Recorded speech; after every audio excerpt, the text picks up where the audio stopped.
Hi friends, welcome to my channel. இன்றைக்கி நம்ம வீட்டில் இருக்கிற பொருளை வச்சு சிம்பிளாக எப்படி மசாலா பிரெட் செய்யலாங்கிறத பார்க்கலாங்க. ஈவினிங் குழந்தைங்க ஸ்நாக்ஸுக்கு சாப்பிட்றதுக்கு ஏதாவது செஞ்சு வைக்கணும்னா இந்த மாதிரி வீட்டில் இருக்கிறத வச்சு குயிக்காக ஏதாவது பண்ணி வச்சா அவங்க வந்து சாப்பிடுவாங்க. அதுக்கு பார்த்திங்கன்னா ஒரு வெங்காயம் நறுக்கி பொடியாக வச்சுருக்கேங்க, ஒரு தக்காளி அதையும் நறுக்கி பொடியாக வச்சுருக்கேன். இந்த ப்ரெட்டெல்லாம் வந்து பீசஸாக கட் பண்ணி வச்சுருக்கேங்க. இப்போ பார்த்தீங்கன்னா ஒரு பேனில் சூடாகிடுச்சிங்க, எண்ணெய் ஊற்றிக்கலாம்.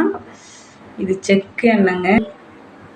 ஒரு ஸ்பூன் கடுகு போட்டுக்கலாங்க, கொஞ்சம் கடலைப்பருப்பு போட்டுக்கலாங்க, ஒரு அரை டீஸ்பூன் ஜீரகம் போட்டுக்கலாம். இப்போது நறுக்கின வெங்காயத்தை போட்டுக்கலாங்க.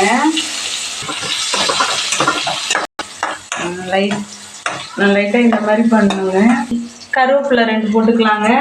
பச்சை மிளகா ஒரு பச்சை மிளகா 4 பீசஸாக கட் பண்ணியிருக்கேன். தக்காளி சேர்த்துக்கலாங்க. அதெல்லாம் வதங்கிறதுக்கு இது பார்த்தீங்கன்னா இந்து உப்புங்க. இந்து உப்பு வந்து அடிக்கடி சமையலில் சேர்த்துக்குங்க, நல்லது. லைட்டாக டர்மரிக் பவுடர் சேர்த்துக்கலாங்க. இது நல்லா வதங்கணுங்க. வதங்கினதுக்கப்புறம் நறுக்கி வச்ச இந்த ப்ரெட்டு பீசஸை வந்து நம்ம சேர்த்துடலாங்க. பாருங்கள், இந்த மாதிரி வதக்கி விடணும், நல்லா வதக்கணுங்க. இந்த மாதிரி பாருங்கள், இந்த மாதிரி ட்ரையாக வரும். சாஸ் கொஞ்சம் சேர்த்துக்கலாங்க.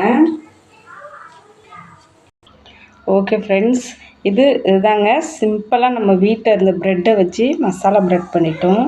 இது உங்களுக்கு பிடிச்சிருந்தா லைக் பண்ணுங்கள், ஷேர் பண்ணுங்கள், கமெண்ட் பண்ணுங்கள். எப்படி இருக்குதுன்னு பார்த்துட்டு எனக்கு கமெண்ட் சொல்லுங்கள் மிஸ்.